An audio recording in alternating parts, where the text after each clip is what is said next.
Baik, untuk sistem peredaran darah yang pertama kita akan membahas ya berkenaan dengan penyusun darah manusia atau komponen darah manusia. Karena sebetulnya di dalam tubuh kita ini tidak bisa hanya berdiri sendiri ya, darah saja atau yang sifatnya itu tunggal itu tidak bisa. Meskipun setiap bagian-bagian tunggal itu memiliki fungsi yang berbeda-beda. Tapi pada prinsipnya kita belajar tentang sistem ya. Sistem yang menggabungkan dari berbagai bagian yang artinya itu bisa menjalankan fungsi yang tujuannya itu sama ya. Nah, untuk kali ini kita akan membahas ya berkenaan dengan sistem peredaran darah manusia. Jadi kalau kita berbicara masalah sistem peredaran darah manusia, tentu kita tidak hanya sekedar membahas tentang darah, tapi juga organ-organ lain yang mendukung dalam proses peredaran darah di dalam tubuh manusia. Yang jelas yang pertama komponen darah, ini wajib ada. Jadi nggak mungkin sekali ya di dalam tubuh manusia tidak ada sel darah ya. Kemudian ada organ yang bertugas untuk memompa darah di dalam tubuh manusia, yaitu apa? Jantung. Dan di mana darah itu mengalir? Tidak mungkin tidak ada saluran khusus yang menampung atau yang akan mengedarkan darah dari setiap bagian tubuh manusia yang kita kenal dengan istilah pembuluh darah. Jadi memang ini sifatnya kompleks ya.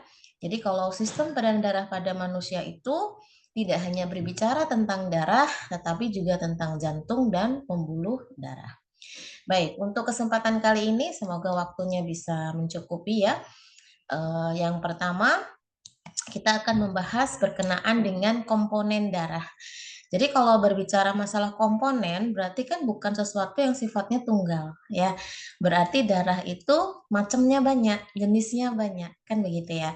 Yang artinya saling melengkapi satu dengan yang lain yang memang memiliki fungsi yang berbeda-beda. Meskipun secara fisik ya, secara visual itu yang nampak adalah darah kita berwarna merah gitu ya. Tapi bukan berarti di dalam tubuh kita itu hanya terdapat sel darah merah saja. Ya, itu hal yang sangat tidak mungkin ya. Kalaupun toh itu terjadi itu sangat membahayakan tubuh manusia itu sendiri karena nggak mungkin darah manusia hanya terdiri dari satu sel saja yaitu sel darah merah tok gitu ya, itu hal yang nggak mungkin. Baik, langsung saja di sini ya untuk bisa kalian memberikan jawaban gitu ya. Yang tadi sudah disampaikan, yang pertama adalah komponen darah manusia. Berarti kan tidak cuma satu ya. Baik, silakan di sini siapa yang akan memberikan penjelasan ya. Ada pertanyaan, apa saja sih komponen dari darah manusia ya. Baik, di sini yang sudah raise hand atas nama Maharani. Yang kedua, Rizka. Silakan, Maharani dan Rizka bisa memberikan jawabannya. Baik, Bu, sebentar. Baik, Bu, terima kasih atas kesempatannya. Izin menjawab, Rizka. Untuk komponen darah itu ada 4. Yang pertama, plasma darah. Yang kedua, sel darah merah. Yang ketiga, sel darah putih. Yang keempat, sel trombosit. Terima kasih.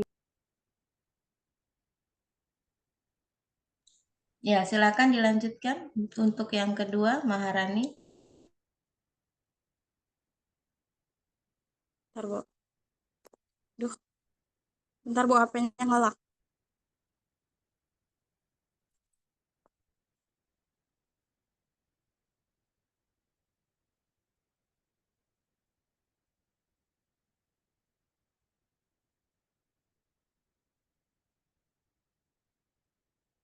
Baik, apa saja komponen dari darah manusia?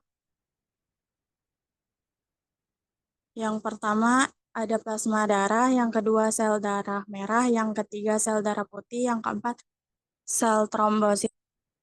Terima kasih. Oke, ya. Sudah disebutkan tadi ya, komponen dari darah manusia tentunya tidak cuma satu ya. Jadi kalau kita berbicara masalah sel darah, tentunya di sini tidak tunggal ya. Jadi komponen penyusun darah manusia itu ada dua secara garis besarnya. Yang pertama sel-sel darah ya. Di situ disebutkan sel-sel darah, artinya tidak cuma hanya satu sel saja. Ya, yang kedua plasma darah. Jadi ini sesuatu yang tidak boleh terpisahkan antara sel darah manusia dan plasma darah. Nah, sel-sel darah ini terdiri dari apa saja? Ada sel darah merah yang memang dia dominan ya, karena memiliki hemoglobin di dalam tubuh yang memang itu menjadikan warna darah itu memang berwarna merah ya, yang kita kenal dengan eritrosit. Kemudian yang kedua, sel darah putih yang kita kenal dengan leukosit. Terus yang ketiga adalah trombosit atau keping darah. Nah, ini adalah bagian dari sel darah manusia, ya. Yang kedua adalah plasma darah. Plasma darah ini memang bukan bagian dari sel darah merah dan bukan sel darah putih dan bukan sel trombosit, bukan, tapi ini memang di luar sel-sel darah ya. Jadi plasma darah ini kalau dilihat menggunakan tabung ya, ketika seseorang sudah diambil darahnya kemudian dilakukan proses pemisahan gitu ya, atau dalam bahasa laboratoriumnya melakukan sentrifugasi, maka akan terbentuk komposisi yang berbeda ya, akan terpisah menjadi tiga bagian ya. Bagian yang paling atas yang itu berwarna kuning ya, atau berwarna bening agak keruh gitu ya, ini adalah plasma darah ya. Kemudian yang belum kedua, makan ya dari malam ya. Makan dulu lah. ya suaranya di ini ya, di off kan ya. Yang kedua adalah sel darah putih dan trombosit ya, itu jumlahnya memang lebih sedikit prosentasinya, kurang dari 1% saja. Dan yang terakhir adalah sel darah merah ya, yang memang warnanya dominan merah. Itu sebesar 45%. Nah, ini adalah komposisi dari darah manusia. Jadi ada plasma darah yang memang jumlahnya lebih banyak ya. Kemudian ada sel darah putih, lalu ada sel darah merah ya. Jadi sudah benar yang disampaikan tadi, terdiri dari sel-sel darah, kemudian dan plasma darah. Baik, nah inilah yang nantinya akan kita sama-sama kupas satu persatu ya, setiap bagian. Yang pertama kita akan membahas terkait plasma darah ya. Dan tentunya setiap bagian-bagian itu pasti mempunyai fungsi yang sangat vital ya, dan tentunya berbeda satu dengan yang lainnya. Nah, yang pertama kita akan membahas tentang plasma darah. Jadi jelaskan apa itu plasma darah ya. Baik, saya persilahkan atas nama M. Adi Purnomo ada? Ada, Bu. Rosa ada? Ada Bu. Ya, silakan bisa menjelaskan apa itu plasma darah dan fungsinya. Baik, izinkan saya menjelaskan, Bu. Plasma darah adalah komponen cairan darah yang berwarna kekuningan dan membentuk sekitar 55% dari total volume darah. Plasma darah terutama terdiri dari air, sekitar 90%, dengan sisanya berupa protein, garam, mineral, gula, lemak, hormon, enzim, serta zat-zat sisa metabolisme seperti urea dan asam urat. Fungsinya yang pertama mengangkut nutrisi, yang kedua mengedarkan hormon, yang ketiga membuang zat sisa, yang keempat mendukung pembekuan darah, yang kelima menjaga tekanan osmotik, yang keenam pertahanan tubuh, yang ketujuh regulasi suhu tubuh. Sekian, terima kasih, Bu. Baik, Ibu izin menjawab. Plasma darah adalah bagian cairan dari darah yang berwarna kekuningan dan sekitar 55% dari volume total darah. Plasma terdiri dari sekitar 90% air serta mengandung berbagai zat seperti protein, albumin, globulin, fibrinogen, elektrolit, natrium, kalium, kalsium, hormon gas seperti oksigen dan karbon dioksida, dan produk sampingan metabolisme. Fungsi utama plasma darah, yang pertama itu transportasi nutrisi dan limbah, yang kedua keseimbangan cairan dan elektrolit, yang ketiga pengaturan suhu tubuh, yang keempat proses pembekuan darah, yang kelima transportasi hormon dan protein. Terima kasih.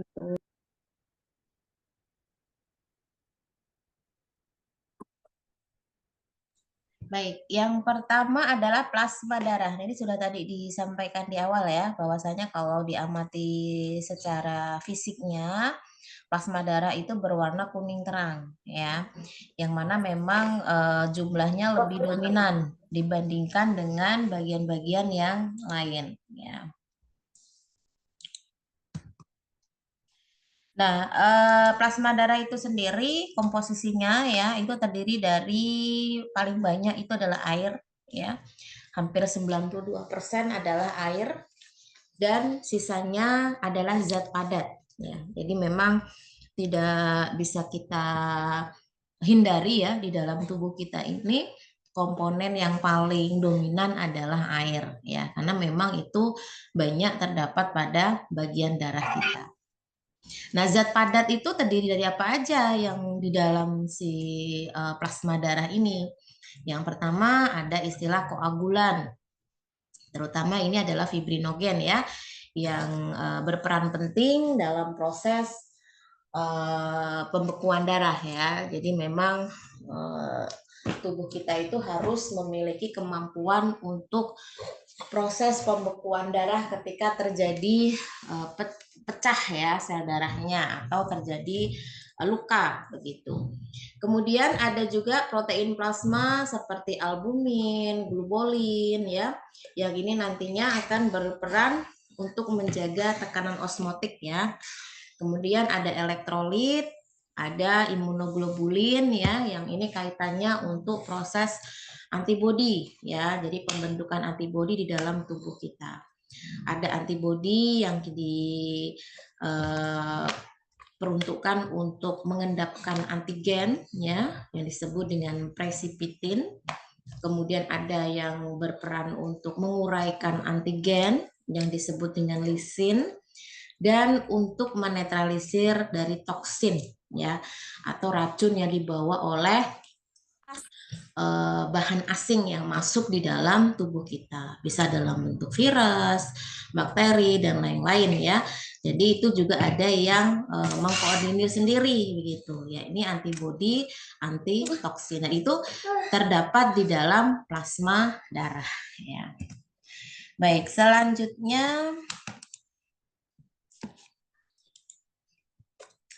kita beralih ke sel-sel darah ya. Yang pertama adalah sel darah merah. Nah, silakan siapa yang bisa menjelaskan apa itu sel darah merah dan fungsinya apa? Di sini saya persilahkan atas nama Septiana. Ada Septiana? Ada, Bu. Ya, kemudian ada Nida. Ada Nida? Oke, silakan Septiana dan Nida bisa menjelaskan. Baik, jelaskan apa itu sel darah merah dan fungsinya. Sel darah merah atau eritrosit yaitu berbentuk cakram bikonkav yang tidak berinti, cekung pada kedua sisinya. Memiliki pigmen merah yang membawa oksigen dalam sel darah adalah hemoglobin. Fungsinya yaitu membawa HbO2 dari paru-paru menuju jaringan lain. Yang kedua, mengedarkan sari-sari makanan ke seluruh tubuh. Jumlah eritrosit normal pada pria dewasa bersekitar antara 4,5 4,3 sampai 5,6 juta mcl, sedangkan pada wanita berkisar antara 3,9 sampai 5,1 juta mcl. Sekian, Bu. Izin menjawab, Bu. Sel darah merah atau eritrosit adalah sel berbentuk cakram bikonkav yang berfungsi untuk mengangkut oksigen dari paru-paru ke seluruh tubuh dan membawa karbon dioksida kembali ke paru-paru untuk dikeluarkan. Sel darah merah mengandung hemoglobin, yaitu protein yang memiliki kemampuan mengikat oksigen dan karbon dioksida. Fungsi utama sel darah merah adalah untuk mengangkut oksigen, mengangkut karbon dioksida, dan menjaga keseimbangan pH. Sekian, Bu. Terima kasih. Baik. Yang selanjutnya adalah sel darah merah ya. Tadi sudah dijelaskan ya. Kenapa disebut sel darah merah? Ya karena ini ya warnanya dominan merah begitu. Tapi kalau secara morfologinya memang ada beberapa karakteristik yang membedakan dengan sel yang lain. Yang jelas yang pertama berbentuk cakram bikonkav ya. Jadi dia tuh agak cekung gitu ya, tidak flat tapi agak cekung ke dalam dan tidak berhenti di kedua sisinya. Jadi memang ini tidak bisa diamati secara kasat mata, memang harus menggunakan alat bantu mikroskop ya.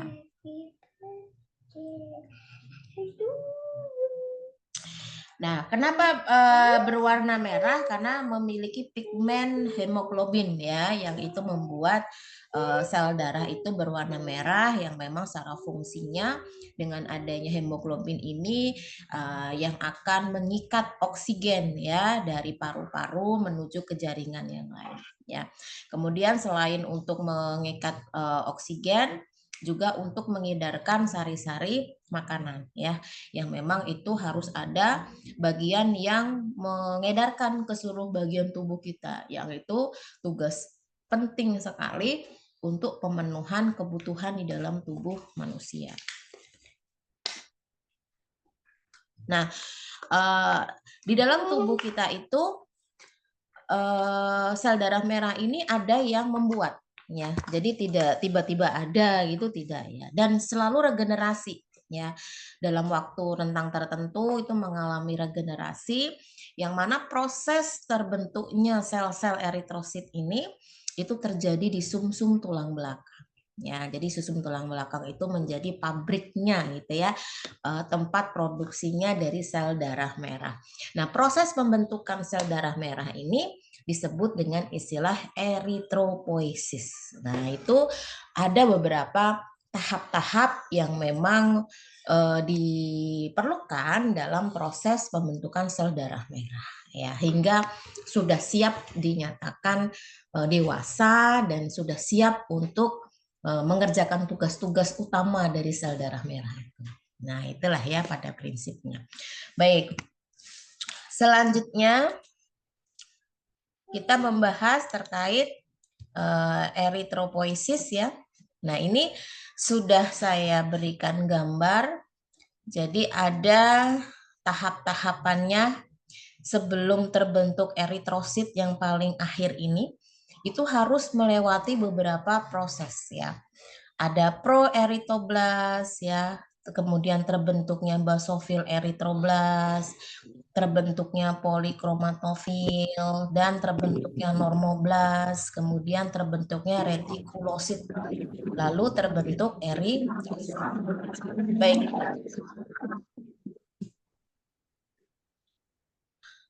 Baik, silakan bisa memberikan pertanyaan, jawaban ya.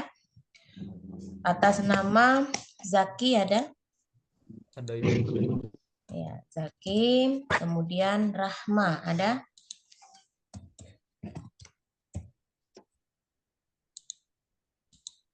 Ya, silakan. Izin menjawab Ibu. Proeritroblas itu primordium atau sel induk.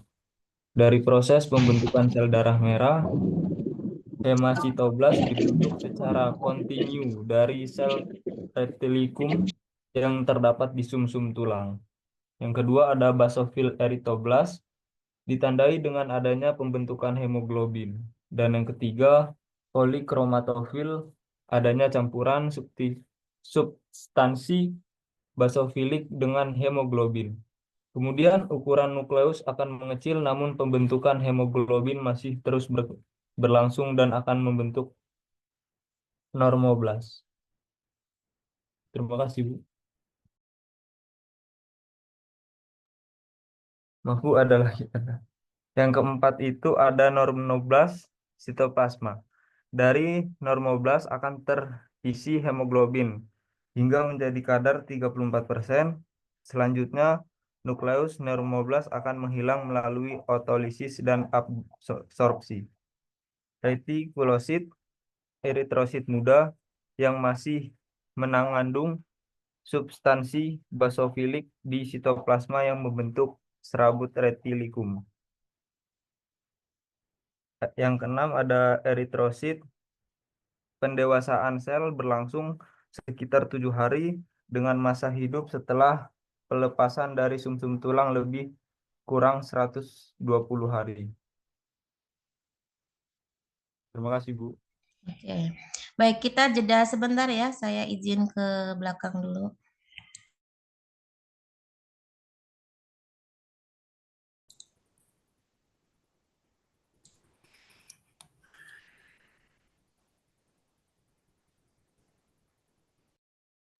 Untuk proses pertama ada proeritoblas, yaitu primordium atau sel induk dari proses pembentukan sel darah merah.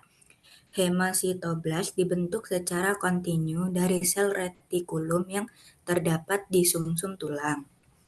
Yang kedua ada basofil erytoblas, yaitu ditandai dengan adanya pembentukan hemoglobin. Proses yang ketiga, polikromatofil, yaitu adanya campuran substansi basofilik dengan hemoglobin. Kemudian ukuran nukleus akan mengecil, namun pembentukan hemoglobin masih terus berlangsung dan akan terbentuk normoblas.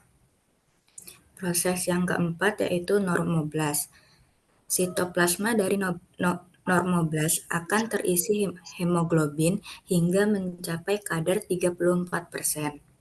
Selanjutnya, nukleus normoblas akan menghilang melalui otolisis dan absorpsi.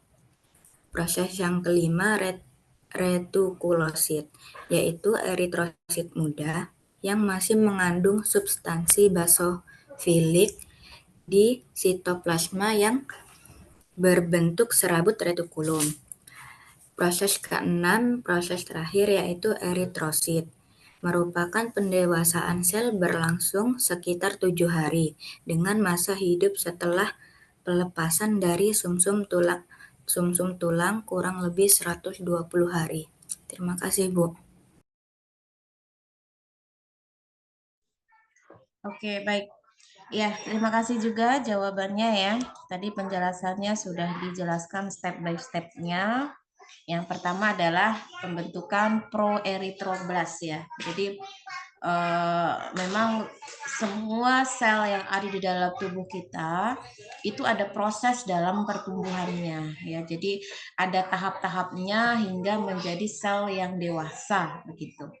Yang pertama adalah primordium. Nah, ini adalah sel induknya yang nantinya dari proses ini secara kontinu ya, yang proses ini tidak boleh terhambat oleh suatu apapun dan itu berlangsung di dalam sumsum tulang ya. Kemudian ada basofil erytoblas, ada polikromatofil, ini tadi sudah dijelaskan ya. Kemudian ada normoblas.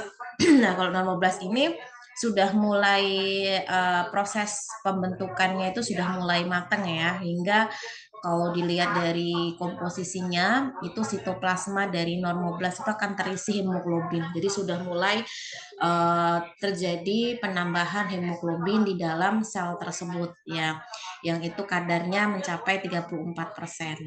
Kemudian ada retikulosit ya, kemudian ada eritrosit. Nah, kalau kalian perhatikan di eritrosit ini artinya sel darah itu sudah dewasa ya. Ini terjadi proses pendewasaan untuk sel darah merah ini selama 7 hari ya. Nah, kemudian jika dihitung dari proses awal ya, dari pertama sampai terbentuknya sel darah merah yang sudah dewasa ini, total waktu yang dibutuhkan adalah 120 hari ya, kurang lebihnya. Jadi mengalami regenerasi selama 120 hari.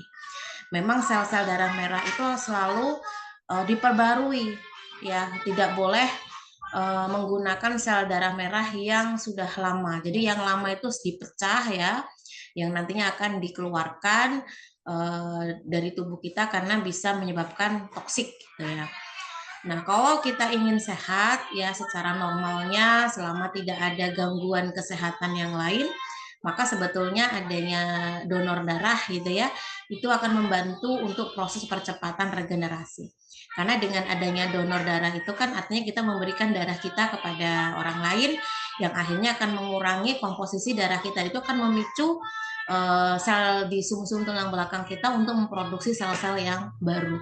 Sebetulnya ini menjadi bagian yang penting ya kalau memang kita ingin sel-sel darah kita tuh selalu terbarui. Tapi dengan catatan semuanya memenuhi syarat ya dari segi kesehatan untuk bisa memberikan darah kita kepada orang lain. Ya. Itu berkenaan dengan eritropoiesis ya.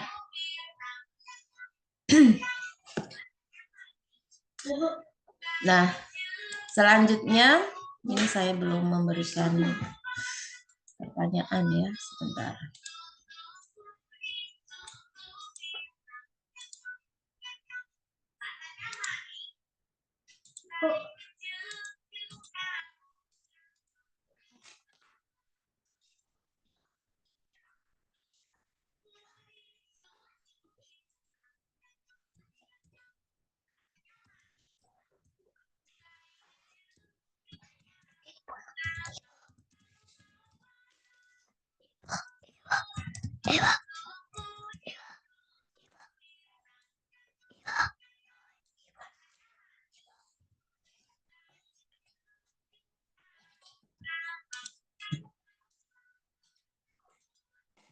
Baik, selanjutnya kita akan membahas terkait kelainan yang bisa terjadi ya pada sel darah merah.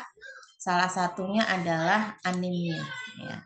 Silakan bisa menjelaskan apa itu kelainan sel darah disebut dengan anemia. Ya. Atas nama Nabila ada? Ada, Ibu. Oke, Nabila. Kemudian ada Lia Agustina ada? Ada, Bu. Baik, silakan bisa dijelaskan terkait kelainan sel darah anemia. Baik, Ibu. Nabila Pratama izin menjawab. Jadi anemia itu kondisi ketika jumlah sel darah merah hemoglobin lebih rendah dari jumlah normal. Akibatnya sel-sel dalam tubuh tidak dapat cukup oksigen dan tidak atau hipoksemia. Cukup, terima kasih, Bu. Izin menjawab, Bu. Kelainan eritrosit itu yang pertama ada anemia, di mana kondisi ketika jumlah sel darah merah atau hemoglobin lebih rendah dari jumlah normal. Akibatnya, sel-sel dalam tubuh tidak mendapat cukup oksigen dan tidak berfungsi secara normal atau hipoksemia. Terima kasih.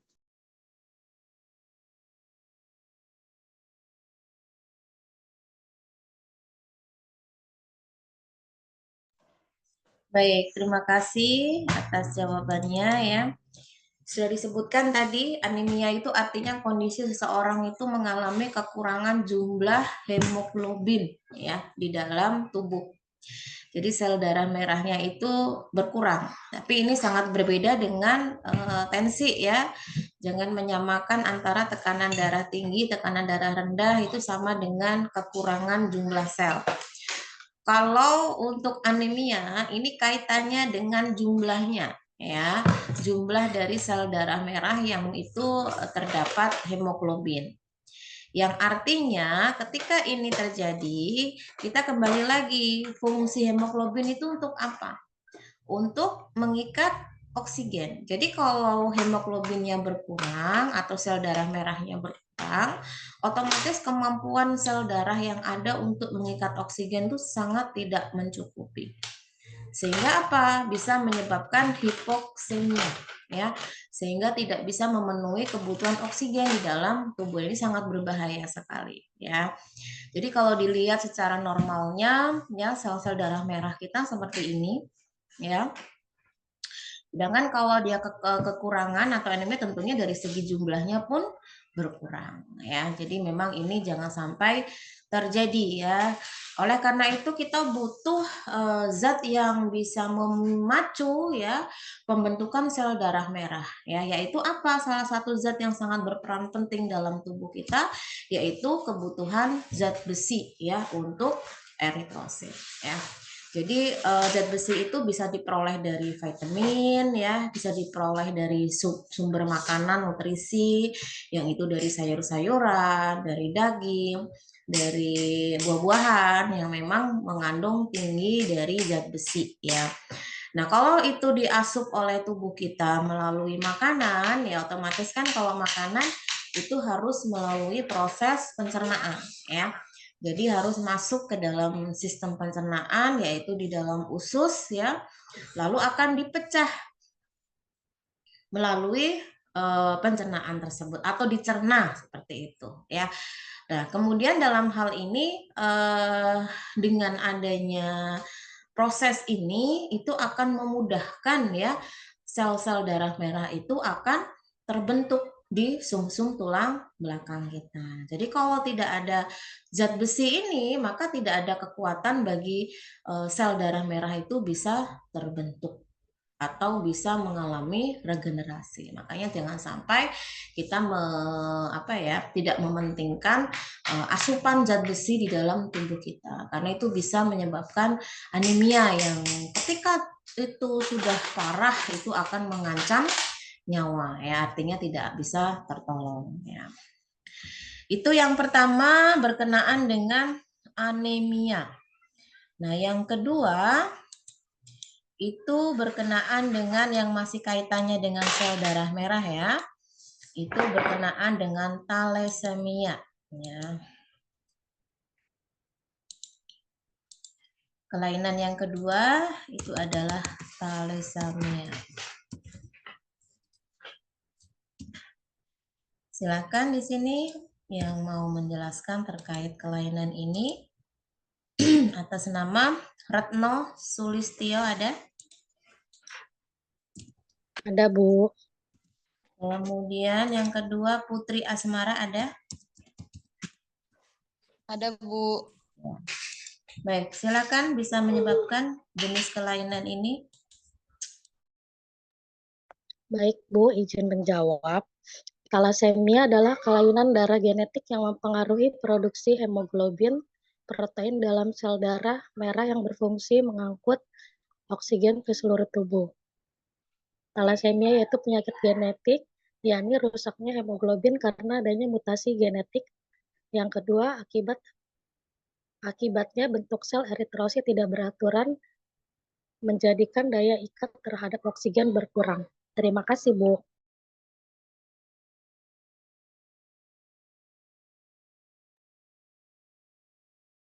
Thalassemia adalah kelainan darah yang diturunkan dari orang tua kepada anak dan keturunan.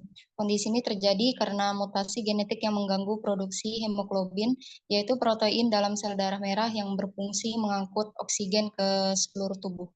Terima kasih, Bu.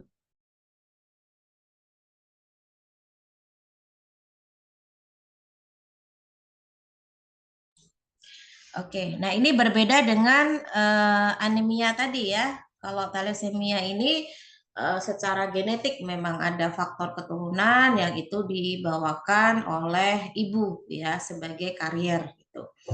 Nah, ini kenapa bisa terjadi? Ini karena adanya mutasi genetik ya yang menyebabkan bentuk eritrosit tidak sempurna seperti normalnya. Jadi karena tidak sempurna ini akhirnya apa?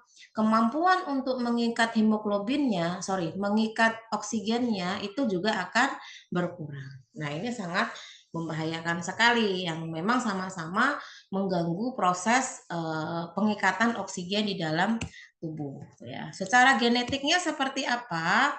Ini bisa kita lihat ya. Jadi faktor genetik pada manusia memang tidak bisa hanya ditentukan oleh satu orang saja, tapi dilihat dari kedua orang tua. Jadi ada ibu, ada ayah. Yang memang peluang untuk diberikan ke anaknya ini tergantung dari prosentase yang diberikan. Berapa persen? Kalau misal yang menderita itu adalah ayahnya saja, ibunya normal, begitu ya.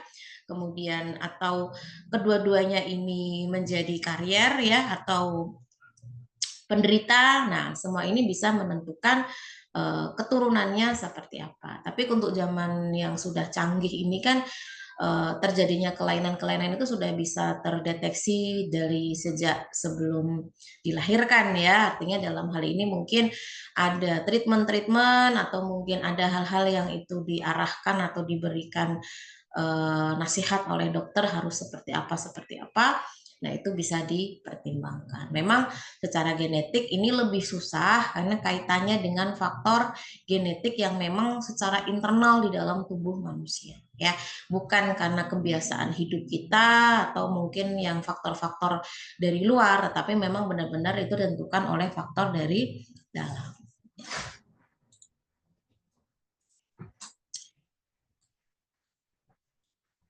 Baik, selanjutnya kelainan berikutnya adalah anemia sel sabit. Nah, tadi ada anemia yang tanpa sel sabit, sekarang ada anemia sel sabit. Nah, ini maksudnya apa ini? Kenapa ada istilah sabit di sini? Baik, saya persilakan yang sudah resep atas nama Anissa Sahara ada? Ada, Bu. Kemudian Eka Rizky ada? Ada, Bu. Ya.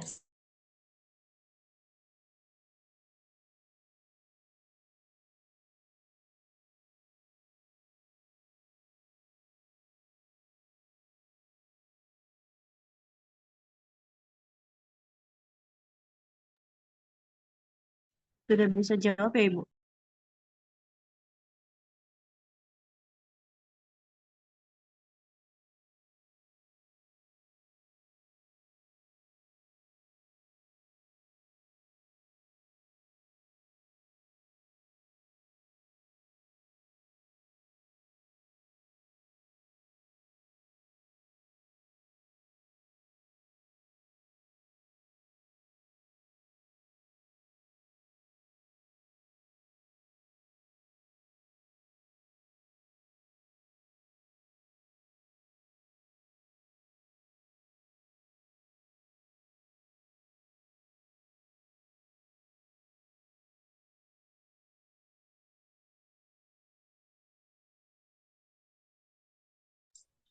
Silakan Anissa sama Eka Rizky. Iya, Bu. Izin menjawab, Bu. Anemia sel sabit adalah penyakit genetik yang menyebabkan bentuk sel darah merah menjadi tidak normal. Anemia sel sabit merupakan anemia karena hemoglobinopati yang disebabkan adanya perubahan asam amino ke-6 dari rantai globin beta. Cukup, Bu. Terima kasih. Kelainan eritrosit yang anemia sel sabit yaitu penyakit genetik yang menyebabkan bentuk sel darah merah menjadi tidak normal. Anemia sel sabit merupakan anemia karena hemoglobinopati yang disebabkan oleh adanya perubahan asam amino ke-6 dari rantai globin beta. Terima kasih, Bu.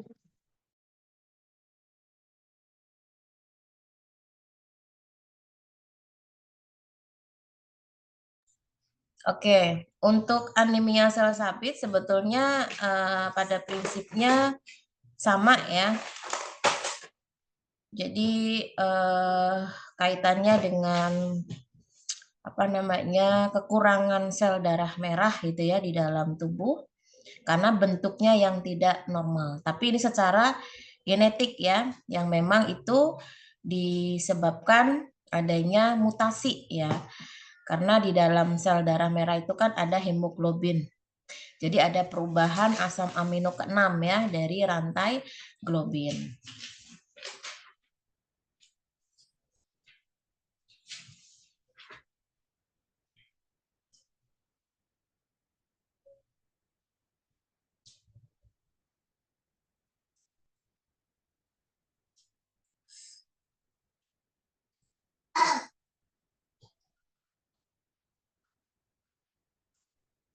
Oke, sebentar ya.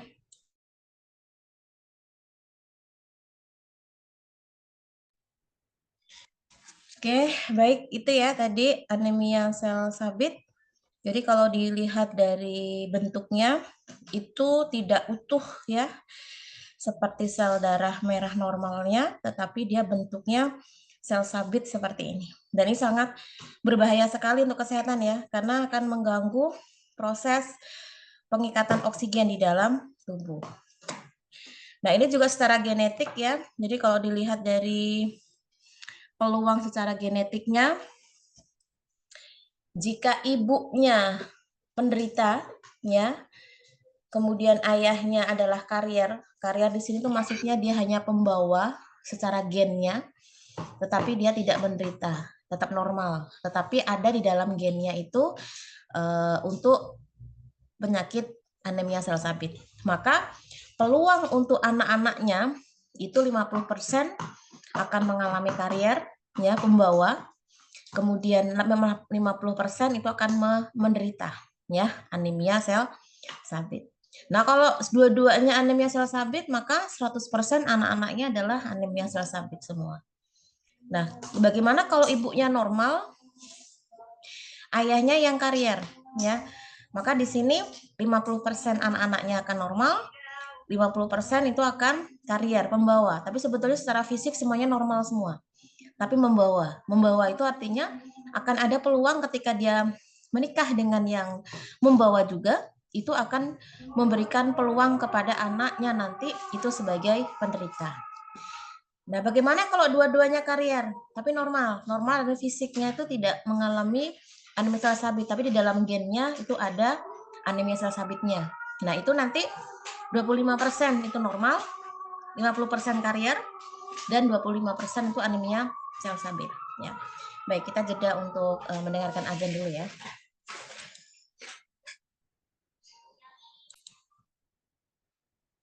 Baik, untuk selanjutnya ini membahas berkenaan dengan sel darah putih ya. Tadi sel darah merah sudah, kemudian bagaimana proses pembentukannya, kemudian kelainan-kelainan yang bisa terjadi apa saja. Nah, sekarang untuk sel darah putih, untuk yang pertanyaan pertama adalah jelaskan apa itu sel darah putih dan fungsinya. Apakah sama dengan sel darah merah atau bagaimana? Silakan bisa dijelaskan ya. Oke, di sini saya persilahkan atas nama Dita. Ada Dita? Oke, yang kedua Reina. Ada Reina? Ada, Bu. Ya, silakan Dita dan Reina. Sel darah putih tidak berwarna memiliki inti dapat bergerak secara amioboid dan dapat menembus dinding kapiler atau diapedisis. Dapat dibedakan menjadi leukosit, granulosit, dan agranulosit. Granulosit bergranula dan dibentuk di kelenjar retikuloendothelium di sumsum tulang, neutrofil, basofil, dan eosinofil. Agranulosit tidak bergranula dan dibentuk di kelenjar limpa, limfosit, sel T dan sel B dan monosit. Fungsinya bagian dari sistem pertahanan tubuh untuk melawan mikroorganisme penyebab infeksi, sel tumor, dan zat-zat asing yang berbahaya. Fagositosit, rata-rata jumlah leukosit normal adalah 5.000 sampai 9.000 mm. 5.000 leukopenia, 10.000 leukositos, 20.000 leukemia. Cukup.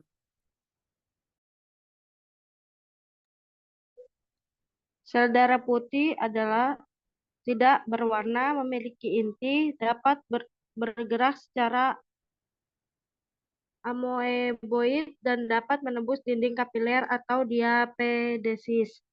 Yang kedua, dapat dibedakan menjadi leukosit, granulosit, dan agranulosit. Granulosit adalah bergranula dan dibentuk di kelenjar retikulo endotelium di sumsum tulang.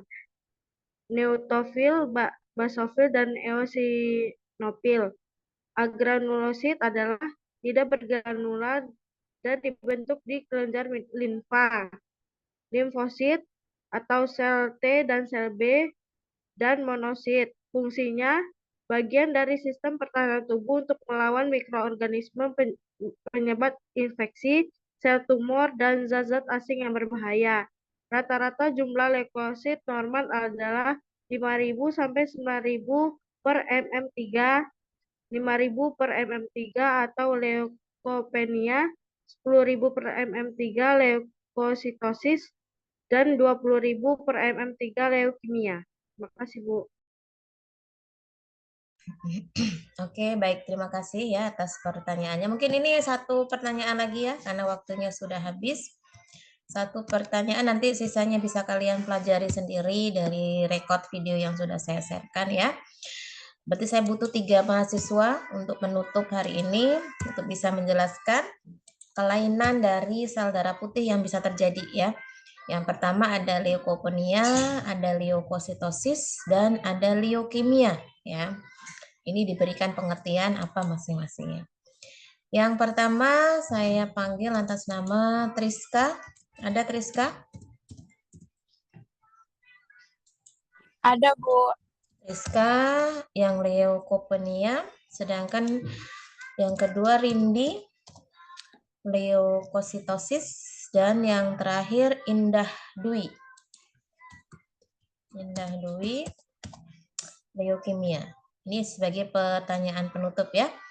Sebelum ditutup, silakan bisa menjawab masing-masing dari kelainan yang sudah ditentukan untuk sel darah putih. Baik, Bu, saya Triska izin menjawab. Kelainan leukopenia adalah kadar leukosit lebih rendah daripada jumlah leukosit normal karena infeksi virus atau efek samping dari obat. Akibatnya meningkatkan resiko infeksi berkaitan dengan sumsum tulang belakang, membentuk sel darah putih yang cukup atau penyakit autoimun yang menyerang sel darah putih. Infeksi berulang, infeksi yang tidak kunjung sembuh, rasa tidak enak badan, dan sariawan di sekitar mulut. Terima kasih, Bu.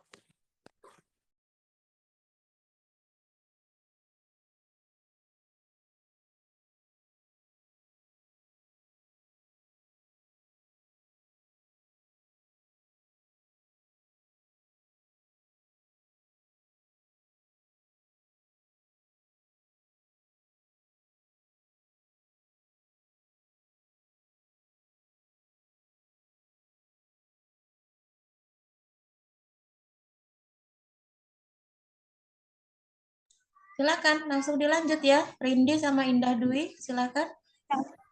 Menjawab, leukosit atau sel darah putih berperan melindungi diri dari infeksi dan penyakit saat tubuh terserang penyakit. Kadar leukosit akan meningkat sebagai respon terhadap penyakit tersebut.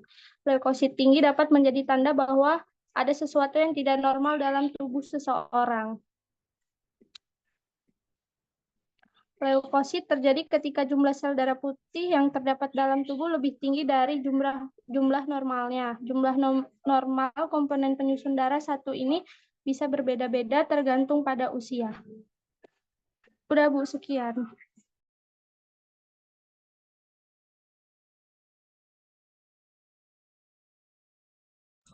Silakan yang terakhir, Indah Dwi. Atau diganti kalau tidak ada. Diganti. Iya Bu, ada Bu, hadir Bu.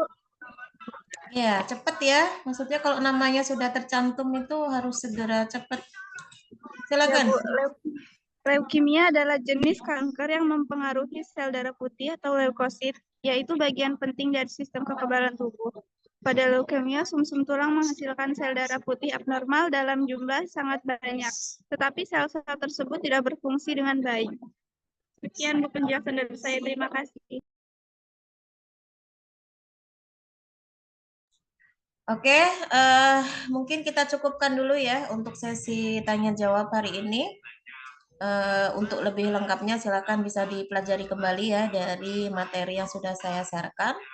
Jadi nanti jangan sampai pada saat persiapan UAS itu banyak yang masih belum memahami begitu ya, karena sudah sangat jelas saya sampaikan di penjelasan melalui rekod videonya tersebut. Oke, terima kasih atas kehadirannya untuk perkuliahan kita siang hari ini. Kita akhiri membaca hamdalah bersama-sama. Ya, terima kasih. Selamat siang. Assalamualaikum warahmatullahi wabarakatuh. Waalaikumsalam warahmatullahi wabarakatuh.